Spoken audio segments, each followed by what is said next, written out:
very good evening to everyone. So glad that so many of you could make it. And before we jump in, I think just to really quickly introduce what are the social impact dialogues. Not going to be spending too much time on it, but I'd have to say that from this session, I really hope we can take away some new ideas. We can be able to provide some solutions. And most importantly, go away with some actions planned in your mind. So, the idea of social impact dialogues is to share ideas, to generate ideas related to social impact, to come up with solutions for challenges that we face on a regular basis, and most importantly, to facilitate action. When we are approaching the design, the implementation, and the evaluation of social programs. I think before we jump in, why this topic is because we're talking a lot about impact now, and there's lots of conversation about data fatigue. We have too much data, and our reports look like 80 pages, which I can't get my team to read. So I think a good solution for a lot of these conversations we've been having really points us into the direction of dashboards. So, with great pleasure, I'd like to introduce Maulik, who is a very good and dear friend. We've started our careers together, and today he leads Trestle, which is a consulting organization working to strengthen data management practices. He's worked with organizations in more than 20 countries. He has a very elusive and very great track record, and it's a pleasure to have him today. So before I bring in Maulik, can we go to the next slide? I'd just like to orient everybody to what we're going to be talking today. So one, and we'll go through these three questions. One, we really want to convince you on why, not just reports. We're not saying do away with reports, but why should we move or, increase not just reports, but dashboards? Why should we move to dashboards? We then would talk about, really thinking about what is keeping organizations from using dashboards. And lastly, the action and, the meat of what we are going to do today is how should we build effective dashboards? So we can jump into this. Just a couple of quick housekeeping pieces. We have the chat is open, so please feel free to just park your comments, park any questions you have. There's also a Q&A sort of tab below, which you would see, which if you could, ask some questions, we have someone in our team who could answer them while we are on it. And we will also open up the floor for people to ask questions once we are done with this 40-minute sort of question answer between Maulik and me. So looking forward to it. And without much further ado, Maulik, let's jump into the first piece, which is why dashboards? Why do you see it being so important, and why should we move from reports to dashboards?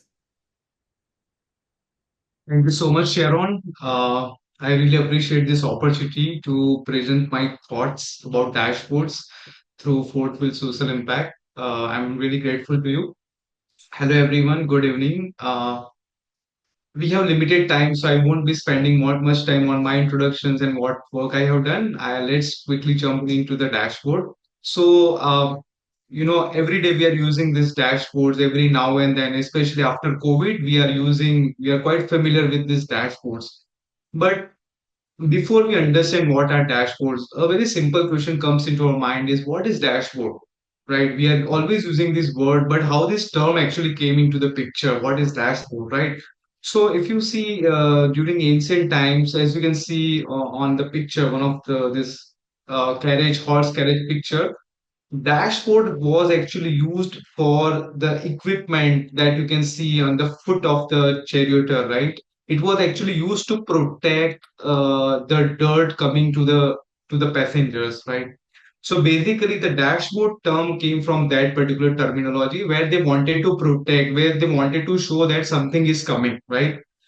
So then it evolved, and then now the cars, all the engines, the flights, they started using dashboard. As you can see on the screen, dashboard nowadays is used to see the overall health of your car, right? You don't need to open every spare parts and see what is the health of the car. Just see on the dashboard and you will see what is the health of your car, right?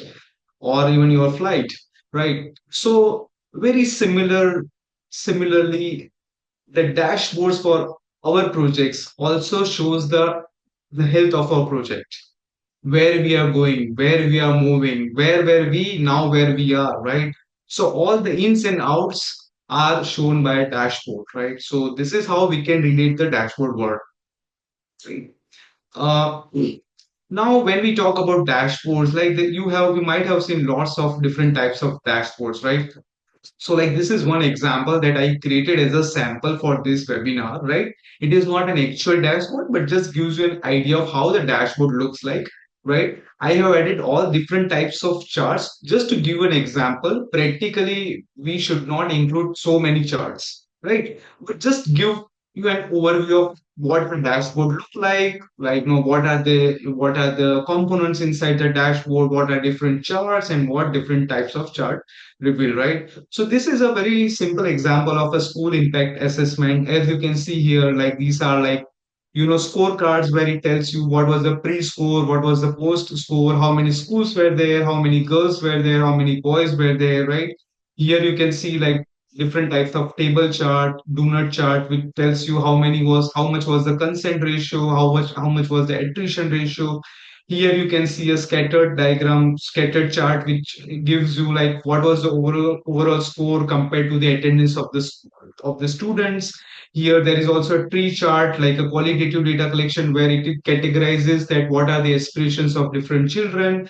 Here there is a bullet chart, there is a gauge chart which tells you how much was the intervention, how much did we reach out to, and like what was our target. And here you can see this is a geomap. So all the different types of charts I have highlighted here basically tells you like what you don't need to see any report to see like how many schools were there, what was the pre-score, post-score, how much had we achieved, and all those things. It gives you all the answer by just looking at this dashboard.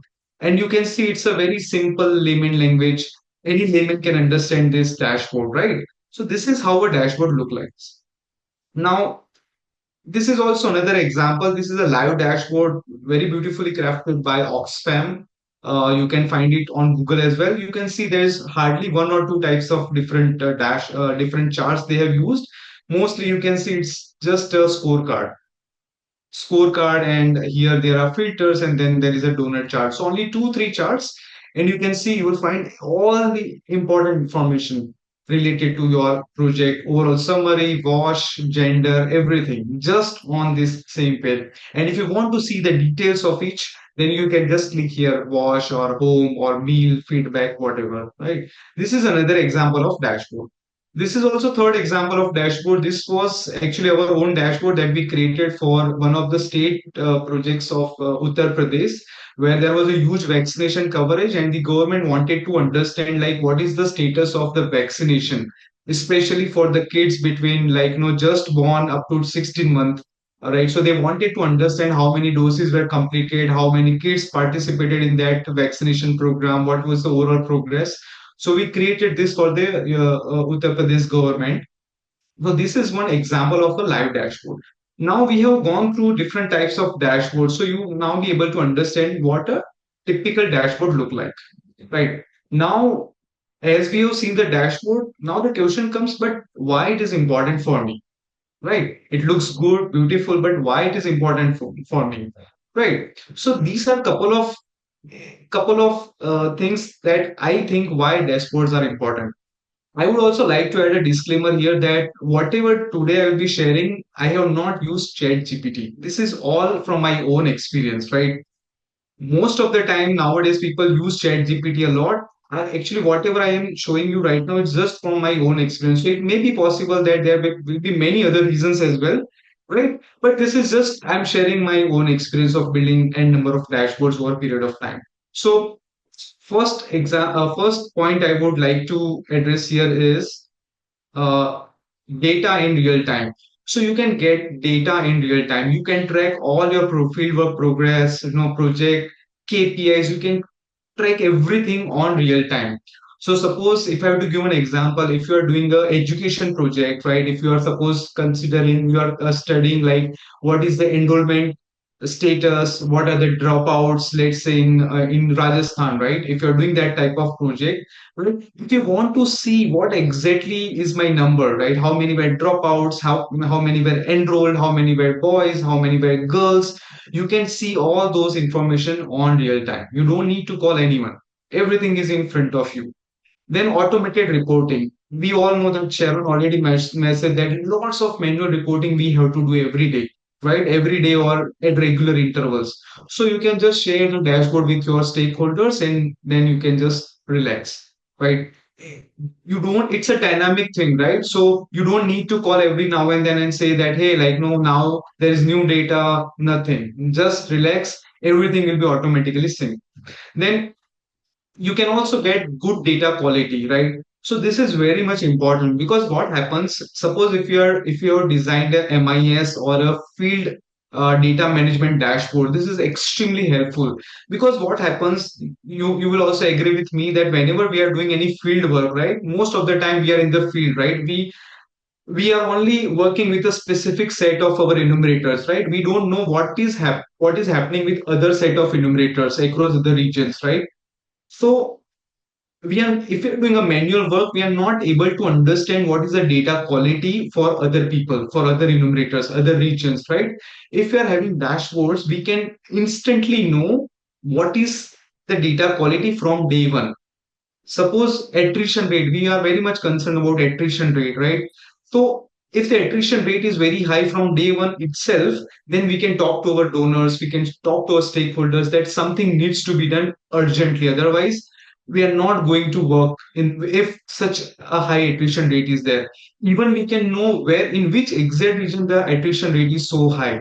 So we can directly send our managers or even we can go to that region and understand what are the ground challenges, why the attrition rate is so high, right? So whatever problem you're facing, right, in terms of inconsistencies of the data, you can actually find it from day one.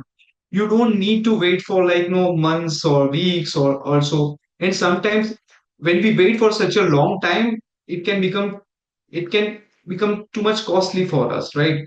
If we do the action on real time, our team is also on the ground on that in that region on during those days, so they can quickly work around, they can quickly get any solution.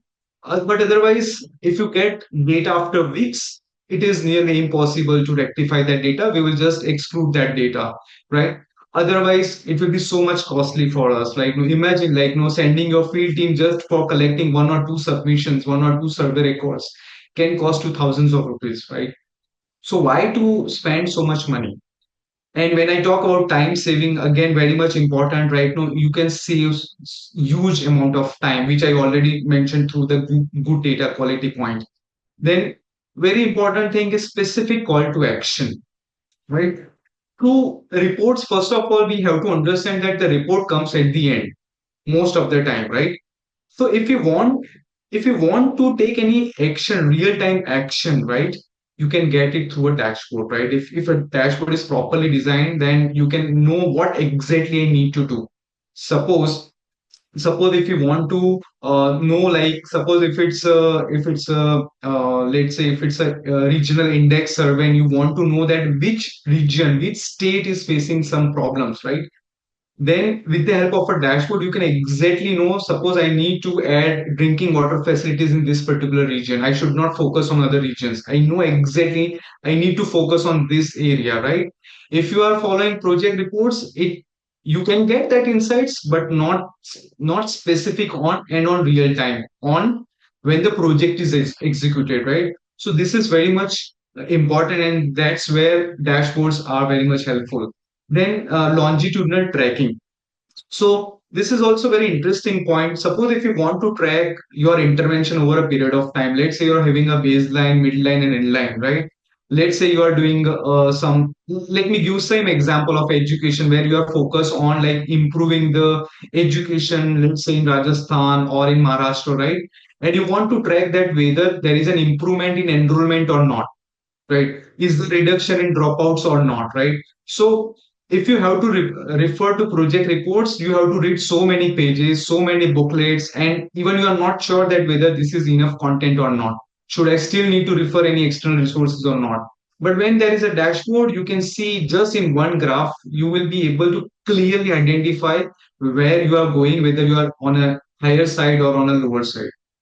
So I think these are some of the points where dashboards are very much important. If you want to compare dashboards and reports, as I already mentioned, dashboards are multidimensional, right? And reports are one dimensional. It means that report is suppose written by me, so it is only sharing, it only contains my own thoughts, right? Whatever my thoughts are there, it will only contain that thoughts, but it does not contain what Sharon thinking is, what Pile's thinking is, right? So when you want to have a multi-dimensional thing. Suppose if Sharon is interested in understanding if there is a correlation between, let's say, income of a farmer category, whether it's a rich farmer or a poor farmer, or and its location. If she wants to compare all the 3 points, it is not possible in project reports, right? It is only possible if there is a dynamic type of interaction, then only it is possible. Then if you want to track KPIs, it is not possible in reports. But yes, information is quite detailed in reports. So the dashboard gives you an overview, but if you want to understand more details, more the history, more the science, more the theory, then yes, you can go with the reports. In talking about data monitoring, you can get it on real time through dashboards, but on reports it is not possible. And again, when we talk about accessibility, again, you have to reach out to so many stakeholders, so many people, even from your own team, to get reports, to understand what the theory says, what the indicators are saying. But if it's a dashboard, if it is shared with you within 1 minute, you get all the things in front of you. So I think these are a couple of points that I think are very much important, and why we should use dashboards. Sharon, any thoughts you would like to share? No, I think, I mean, definitely speaks to what we're saying. But I feel one thing that, we should keep in mind is data is not because we need data. Data is to be used for decision making.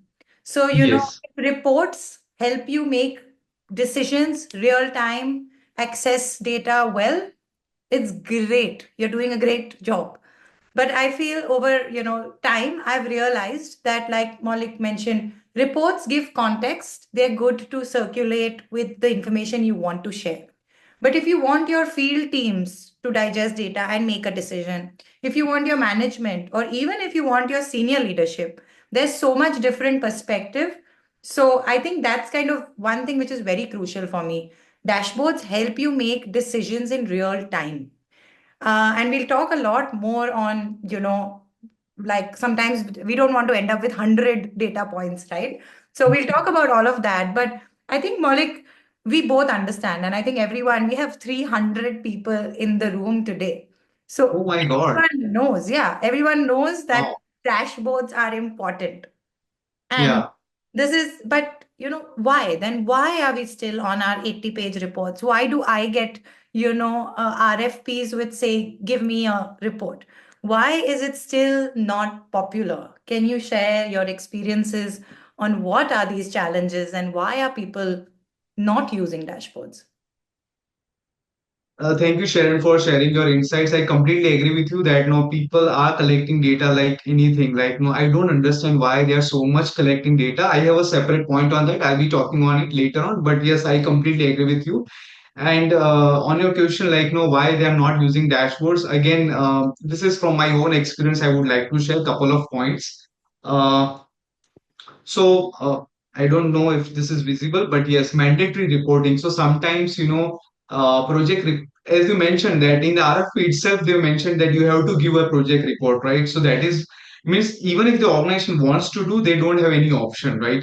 So yes, I think that's the main first point. Then and yes, additional cost, because it is an investment, right? If you're creating a dashboard, it is an investment, right?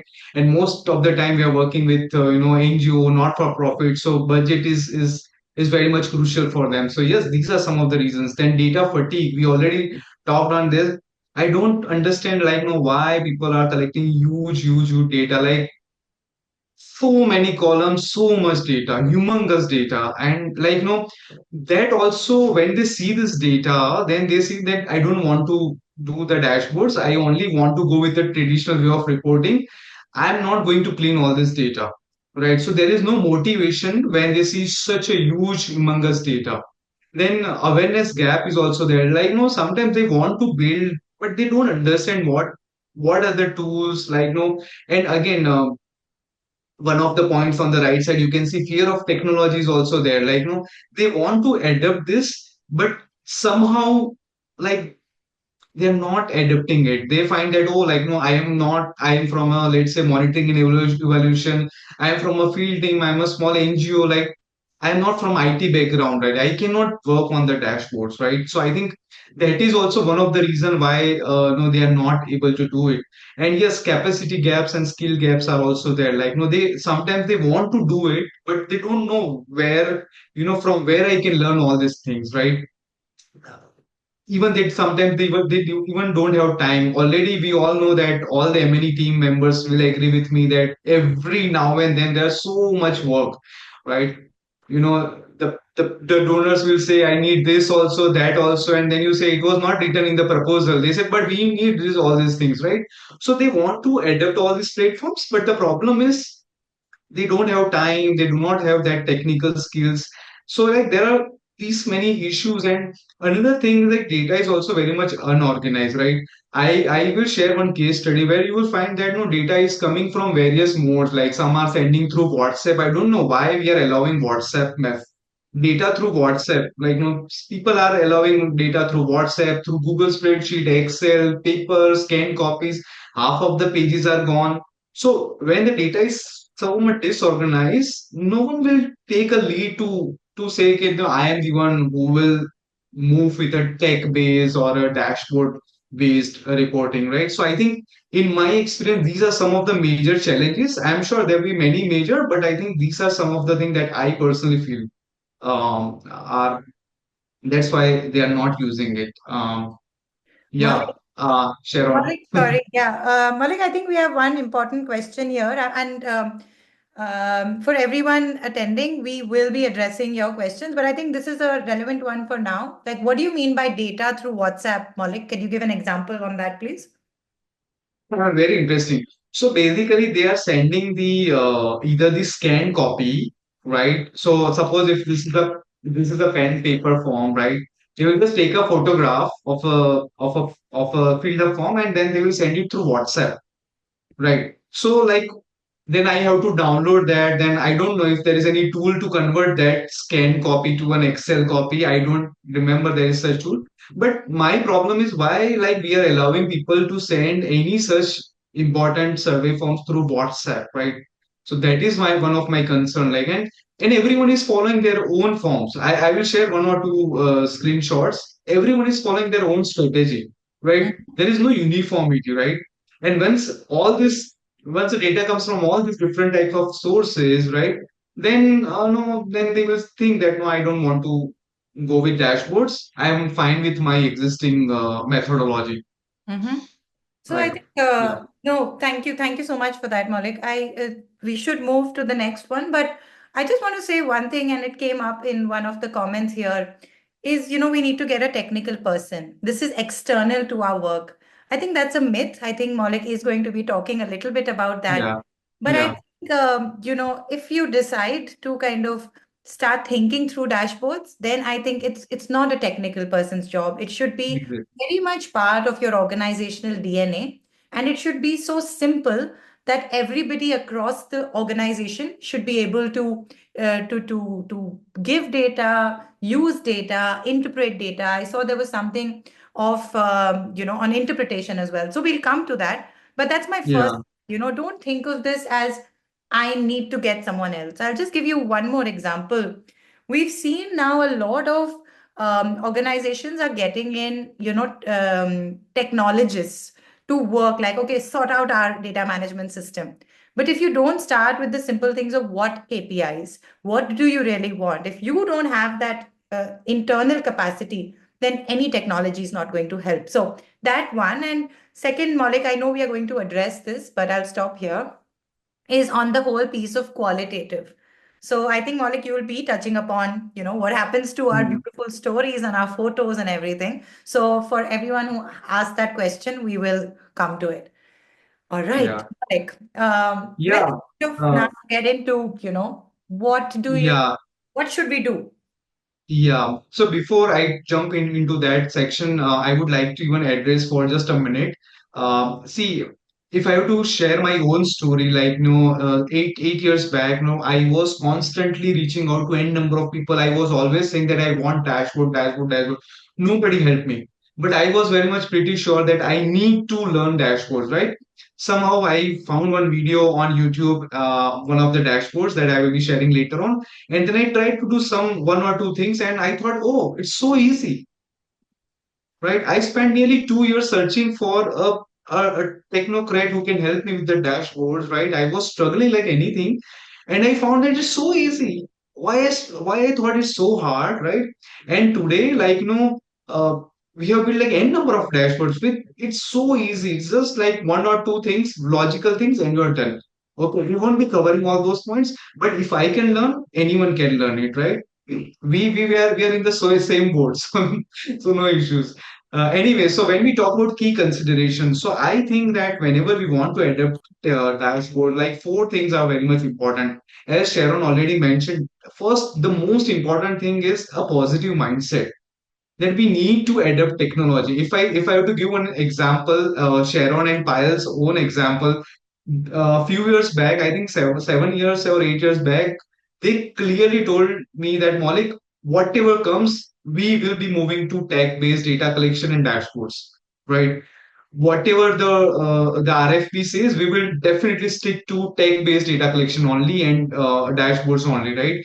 We will not compromise, and if they are not allowing us, we won't even fill that RFP, right? So we need to have that type of mindset, right? That no, and it's a technical thing, right? So we understand it is difficult, but you will see the results, right? If you have some patience, you will definitely see results, and you will need to be on the driver's seat and be that change, be a part of your change management. So I think the first step is like technology positive mindset, then focus on clean data, right? So whatever good dashboard you have made or someone for you has made, the problem is if it is not based on clean data, it can be dangerous. It can be dangerous. It can completely mislead you. So I think if you do not have clean data, then ideally you should not start building a dashboard. First, you should focus on getting clean data from the field, cleaning the data, right? So I'll be talking on that later on. Once you are ready with cleaning the data, only then you can go with the dashboard, and then you can get some more decision making insights. The third point I would like to address is move towards digital data collection, right? I have told n number of times that please move from pen and paper and Google Forms. I don't understand. Even in this webinar, I was just checking the statistics. 60%, 62%, and today like it is around 70% because almost 550 people have registered. So if you just consider that, it's almost 70% of these people attended participants are using pen and paper. Can you believe this thing? Right. And 55% or nearly 60% are using no tools for data visualization. Right. So we can understand that no, it is still we are still into traditional ways of data collection, right? So once we move from this traditional way to digital data collection, only then I think we will be ready to go for the dashboards. And when we also talk about key dashboard features, right? No, you have to have a structured dashboard. Like, no, you have to define first what is the purpose. You have to select KPIs. You have to organize, no, your data, plan the layout, and then you can use the effective chart. So I think these four things are very much important. And when I talk about digital data collection, right? Please move from paper to digital data collection. As you can see on the screen, right? lots of printing costs, data transportation, data storage, right? Handwriting errors, right? I would say that our doctors' handwritings are much better than the enumerators, right? They don't know what they are writing, right? Right? So I don't understand why we are still doing this, right? And data not uniform across locations, right? Completely manual and inefficient process, and you cannot monitor. Main problem is you cannot centrally monitor everything. Imagine you are sitting in Delhi or Mumbai. Your project is pan India. You cannot accompany everyone, right? You have to manage everything centrally, right? So when you move from paper to digital only, then only you'll be able to do all these things. And then there are some good softwares like Service CTO is there, then ODK is there. ODK Service CTO is a data known for its data monitoring, data security features. ODK is a free platform. No doubt you have to have a server setup and maintenance, but yes, these are two good platforms, and the good thing is both the platforms works completely offline. So you can collect as much data as you want, and once you are done with the data collection, just connect to the internet and your data will be saved. Or if you have budget, you can even have a custom app. Yes, Sorry, Sharon. Maulik, I just want to come in here. Someone's asked that Google Forms are not suitable. Are you saying that? I know this is your hot topic, but are you saying that Google Forms are not suitable for data collection? If you could probably spend Yeah, a minute on yeah, that. yeah. Means, can you give me one example why it is good? Because see, first of all, we all are working in the field, right? Remote villages, right? I am not sure how good is the internet in those villages, right? So first, the biggest challenge is the internet connection, right? Plus, if we all remember, Google Forms is usually used for our office questionnaires, right? Where there are 5 or 10 questions, right? Suppose even like how you registered today, right? So if there is a very simple questionnaire, 5 10 questions, then you can go with Google Forms. But in usually field like field surveys, our M&E surveys, NGO surveys, you have so many complex conditions, right? Suppose you only want to survey female, age between so and so, having 2 kids, housewife or working, a gram panchayat member. When you have so many conditions, right? How can you design it in Google Forms? Yeah. Google Forms are good, but when you have 5 or 10 questions, right, and you have reliable internet, and usually it is for online surveys or for office HR type of surveys, but it's not an ideal solution for field work. Still, people can use it if you do not have that technology, or but I am definitely not in favor of paper. Paper is like, sorry, I cannot bear paper anymore.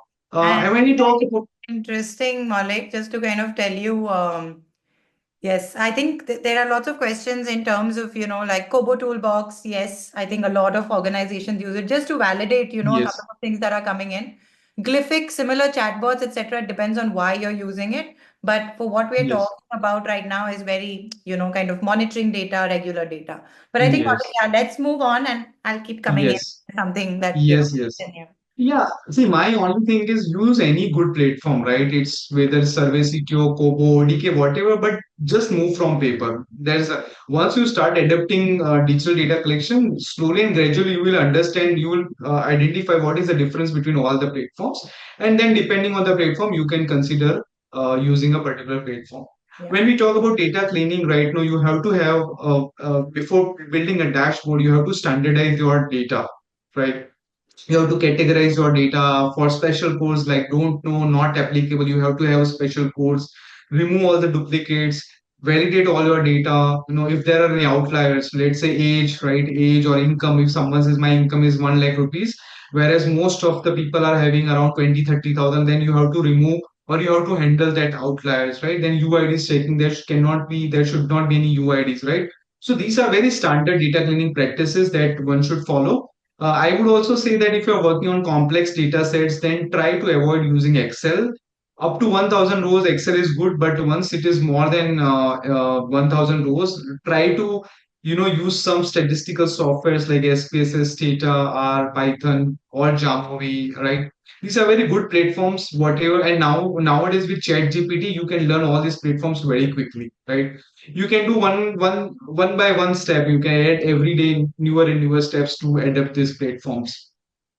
um, Maulik, And when you, just one second. yeah, yeah, So there's a question on tools for cleaning or data privacy. Anything to add on data cleaning? I think, and one more last before I hand over to you is the these all that, yes, Setu, these all are softwares for numerical data. But just little digression. For qualitative data, please do check out Deduce. It is amazing. yes, yes. But just that. But yes, Maulik, you want to talk a little bit about like cleaning software Yeah. tools? Yeah, you can use any of these softwares, but try to avoid using Excel for complex data sets. I know it's very user friendly, but when there is big data, things can actually worsen if gets worsening if you use Excel. Then when we talk about effective dashboard, right? So whenever you want to design any dashboard, these are some of the very important points that one should realize before starting. So one is like clearly outline what are my objective, why I'm preparing this dashboard, right? That is the first question, right? Whenever no, we are in our program interventions, also we are always talking about problem statements, hypothesis, testing, and all. So first understand why we are making this dashboard. Select the KPIs, right? Select what points are important that really matters in this dashboard. Then you can organize your data, clean the data. Then another important point is identify the audience. This is very interesting thing because imagine like suppose you want to create a dashboard for government parties or your donors and for field team. If you create the same dashboard, then what would happen is like for your field team, you are more interested in like how much was the daily productivity, how much survey was done by X person, Y person, Z person, right? How much time did they took, right? That is more important. But your donors are interested in numbers. Government is interested in numbers. Suppose if I go to that same education example, they are interested in how much no the how much the dropout was reduced, right? How much was the engagement level, right? They are interested in more. They are more interested in outputs and inputs. But your field team is not much interested in inputs and outputs. They are more interested in their work. So one needs to understand that whenever I'm designing this dashboard, which is my audience, depending on the audience, you have to design that dashboard and also only focus on the KPI that really matters for them. Do not add n number of things inside that. Then another thing is plan the dashboard layout first on a piece of paper, right? Or a PPT. First, try to visualize that this is how I will prepare my dashboard, right?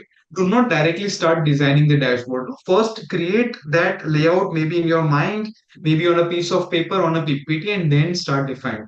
And then define fields that which fields I need to add, rows, columns, or metrics and dimensions. Understand all these things and then only start building. And yes, very interesting thing, use correct and simple charts. Most of the time what happens is that if you learn dashboard, you will start designing adding all the charts that you will add spider chart, donors, XYZ. If you add spider chart, only you will know that what this means. And even sometimes you will also not know. If someone asks you explain me this, no, you will not know. You won't know that. So only use the charts which are easily understandable by any layman, like donut charts, table, maps, scorecards, right? The one like we saw in that Oxfam dashboard. So these are some of the points that I think will be very much are important for creating an effective dashboard. Right. Sharon, anything you would like to add? Yes, I think one key part that we've been actually working with a lot of organizations, telling them they say we want to make a dashboard. So we kind of mind map and we say, okay, why do you want to make a dashboard? And they have two different purposes. So please understand that one is internal for monitoring different kind of audience, different probably kind of data, and one is for external audience which has fewer Yes. metrics, which is kind of a culmination or an analysis of what happens with your internal data. So don't think of the dashboard is this one beautiful thing which everybody can access. It needs to be two separate things because the Yeah. use cases are very different. If you get that right, then the next steps become very very simple because then you're getting the right kind of direction. So just that, Maulik. Otherwise, I think you've covered. Yeah. Yeah. So we already discussed that no why this is important, why data is important, digital data collection is important, data monitoring is important for dashboard. I would like to just spend like 2 3 minutes in my own case study right now how they were into paper, how we asked them to move to digital data collection, how we design the dashboard, and you can see the effects.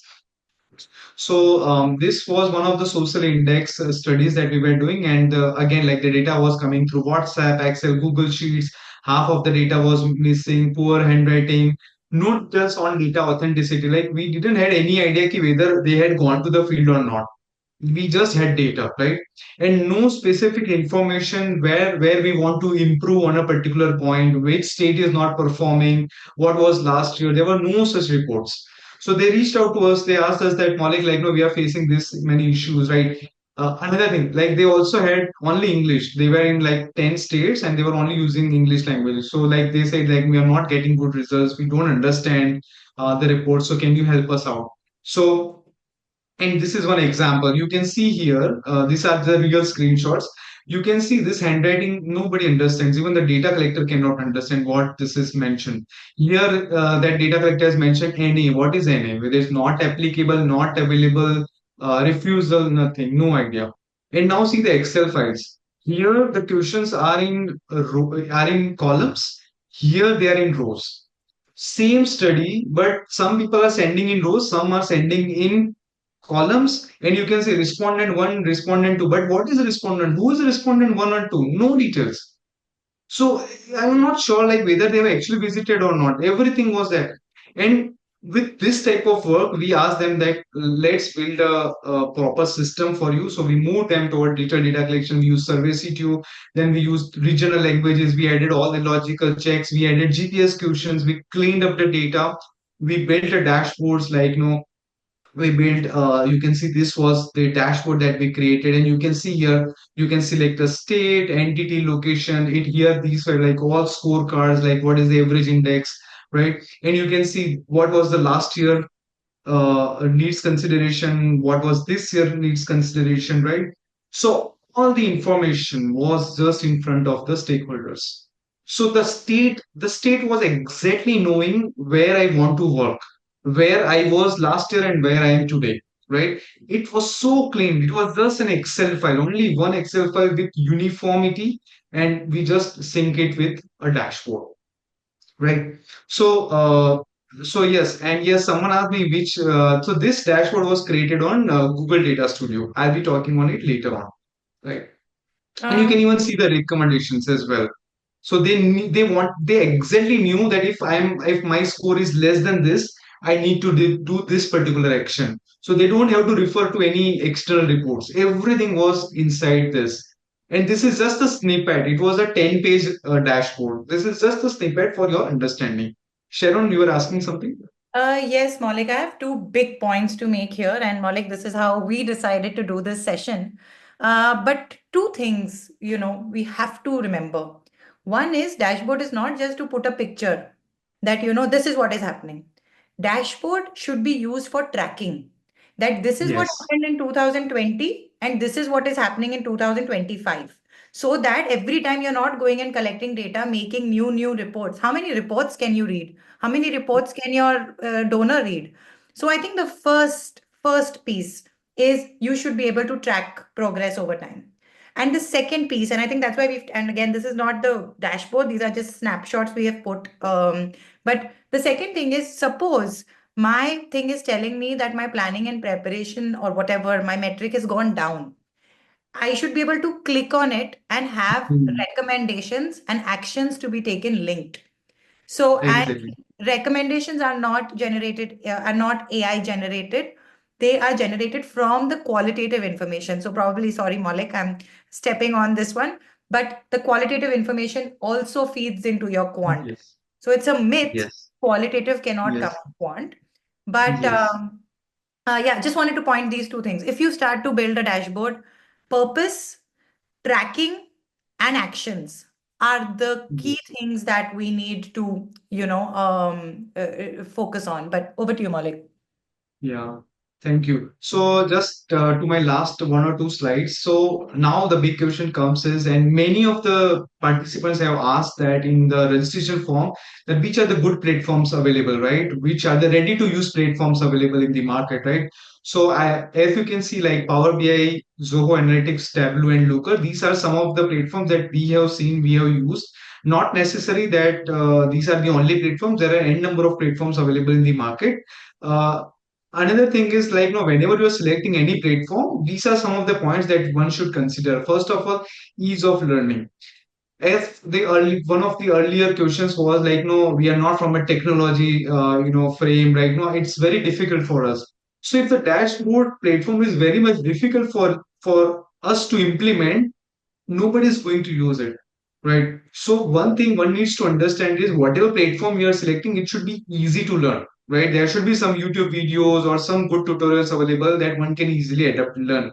Then it should have good visualization and sharing features as well, right? It should not be that there are only bar chart and donut chart, only two charts are available, right? It should have some good number of visualizations, at least 5 to 10 good, the common ones, right? Plus, it should have good sharing features, right? Sometimes it happens that no, you are not able to share, then it's not going to work, right? Because mostly 99% of the time you will be sharing the dashboards, right? If it is only for you, then why you are designing this dashboard? Right. So it should have that feature of sharing as well, right? Then integration with your data sources. If you're not able to integrate with your, let's say, Excel or Google Sheets, it's not going to work. You cannot do it manually every now and then, right? It's not a sustainable or a scalable option, right? Then cloud-based platform. Imagine if it's a desktop-based platform and your, let's say, desktop is in your office and it's a weekend and you want to work on it, you're not going to work because it's offline. Right. So one needs to understand that it should be a cloud based, so you can work it from anywhere, you can update it from anywhere. Then very much crucial, data security. It should be a secure platform. Nowadays, there are many free platforms available on Android marketplace and all those things. Do not just trust free platforms. I am always against free things. Whenever there's a free thing, we become their marketing tool, right? So always, especially in our NGO sector, we are always trying to search for free platforms, but please be very much conscious when you are going for free platform. We really don't know where the server is, where our data is going. So data security is very much important. Then support for multiple sources of data. We know that our data will be coming from different Excel files, Google spreadsheets, from Instagram, YouTube, Facebook.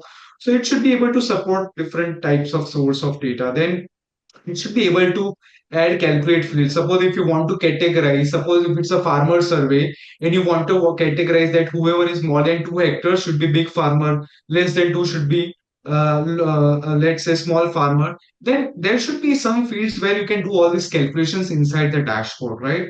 It should not be directly raw feeding only. There should be some option to calculate as well, because many of the times we have to add calculations as well.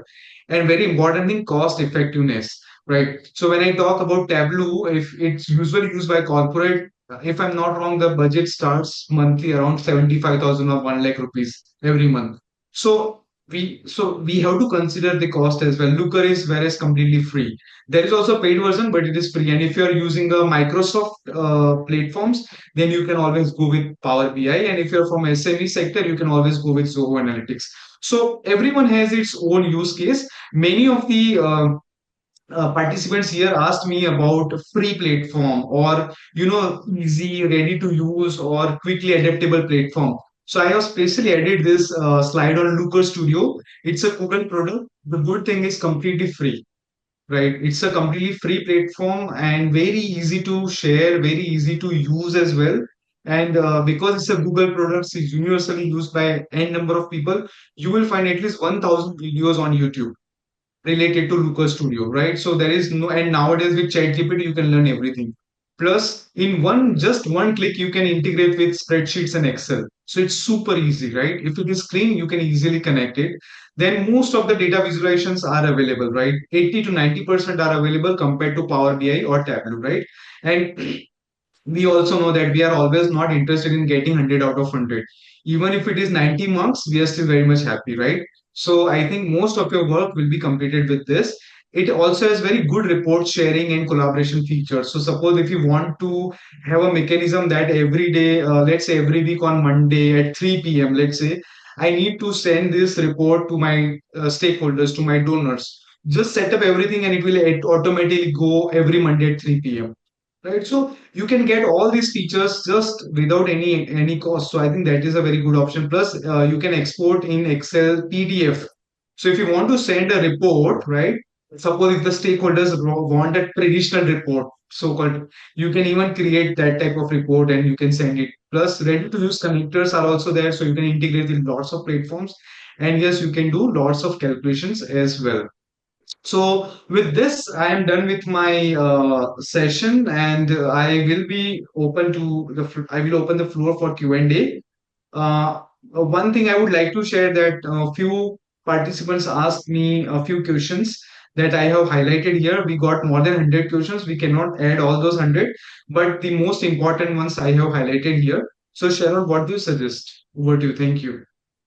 I have one point to make, and then what we can do is, Maulik, I think you can talk us through these because these are also very similar to what I have in terms of, what's come. So before I get into that one point I want to make, what about Metabase is one thing that someone asked because this is linked to your slide. And also in terms of Looker Studio, is the data secure there? If you want to take these two questions first, and then I'll come Yeah. to. Yeah. Yeah. Uh, Talking about Looker Studio, so if you're usually, as per my understanding, most of the organizations either go with Microsoft products or Google products, right? So if you're going with Google products, you have your own Google suite, right? Where you can create a separate security mechanism, right? So if you have a separate security mechanism, then you can always go with a Looker Studio, because you do not need to create a separate username and password. If you want to log into Looker, it's I think it's an SSO, so you can directly connect your own credentials with your own password policies of your organization, and you can link it to Looker Studio, right? So yes, but yes, if you are using a personal Gmail, then yes, you have to be careful, especially with the spreadsheets. You have to protect it so it's not accessed by anyone else. And about that metaverse, what Metabase. I have Metabase. no, I have not much knowledge. See, usually when we talk about NGOs, these are the four platforms 99% of the organizations use. As I mentioned earlier, like there will be n number of other platforms, but these are universally accepted. And if you have to give an example of Indian context, Power BI and Looker Studio are the ones. And sometimes if you have taken a subscription of Zoho, then Zoho dashboard is also there. But otherwise, these two are very much common. Super. So, Maulik, So yeah, sorry. let's quickly go through then these questions, and let me complete it in like 3 4 minutes, and then we can open the floor for more questions. Sure. Maulik, just want to add one, just address a couple of things that came up. So there was one question which someone asked, like, would we be able to workshop a dashboard together? That is a follow-up session we are planning. We actually had it in this, but then Maulik and me both realized that it's 1 hour, there is no way we can do that. So there will be a Yeah. follow-up session to actually get people together and, take you all through actually building one. So that's one. The second thing, and I saw this come a lot in the earlier parts, is we need to convince our donors. We need to kind of, even within our organization, we need to make a case for dashboards, right? So I think definitely, but I think it's not the dashboard is a means. The idea is first build on, I don't want to collect data on 100 things. I want to collect data on 10 things, which will help me make a decision. Once we have that clarity, then to kind of change, manage, work with different stakeholders becomes very, very easy. So I just wanted to end there, Malik. And yes, let's go through Yeah.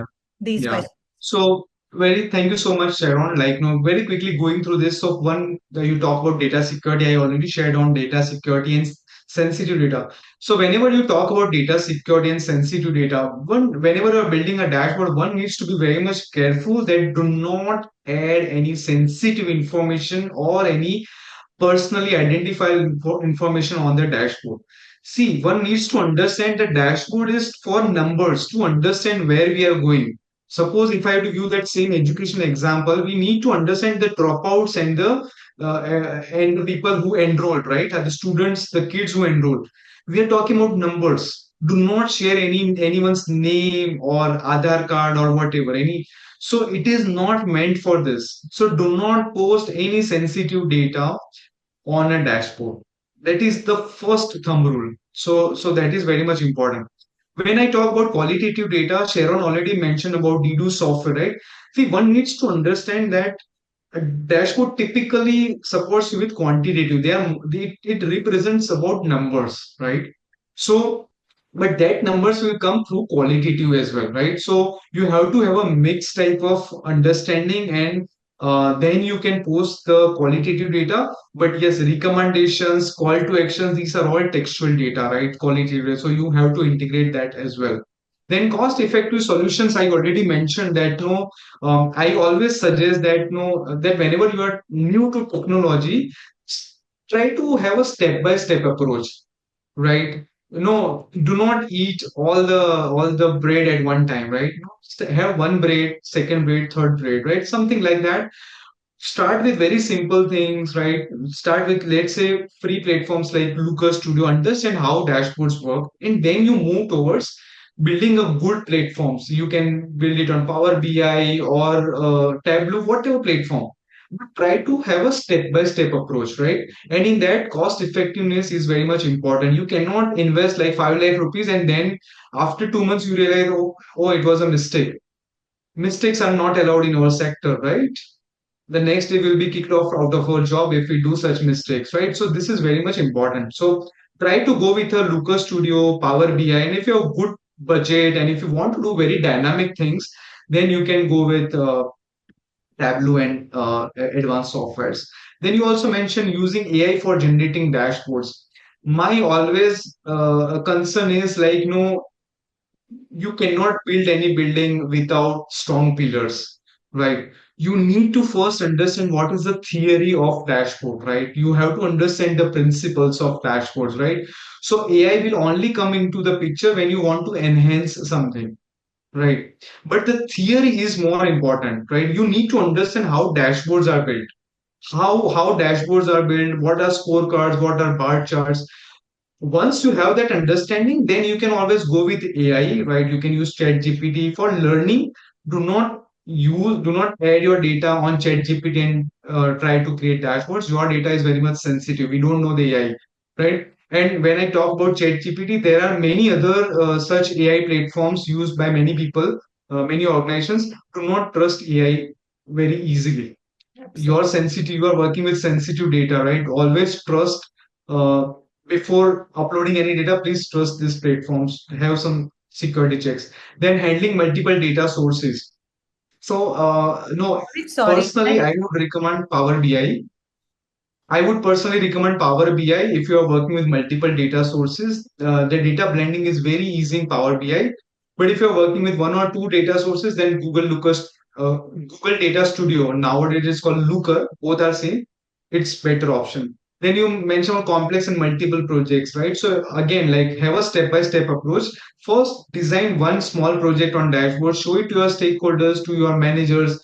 Once they agree, then only start building complex projects. And you will reach at that stage, and then you don't need to ask anyone. You yourself will understand what is the logical framework. And you last asked about auto updating dashboards, right?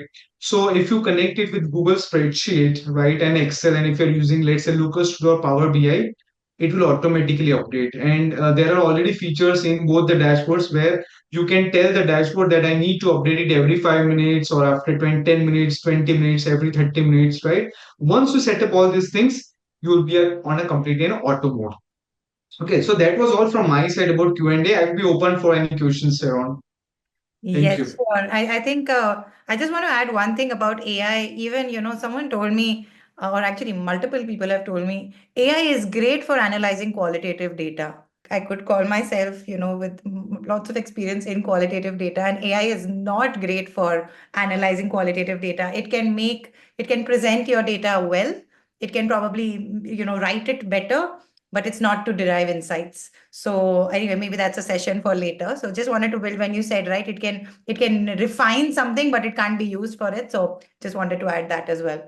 But I think, Maulik, we have taken quite a few questions in terms of, through the session. And we do pride ourselves on the fact that we do this for 1 hour and that's all we do. So thank you very much for still giving me, oh, there's no more minutes left, but you gave me 1 minute to conclude. Just, Malik, if you can go to the next slide, just a little bit about us. But if you could, if you have any questions, please write to us. And of course, at to Maulik, we'd be very happy to continue this conversation. In terms of sharing the presentation, we do. And there's also this video which will be available for you all to go back to and look at on our YouTube channel. But thank you to everybody for being part of this conversation. I'm sorry we didn't have too much time to take questions, but I hope you all know us now and we are there to talk data, dashboards, all the problems, and then try and offer some solutions to you all. So have a great evening, everyone. And big thank you, Maulik. It was, as I expected, amazing. Mhm.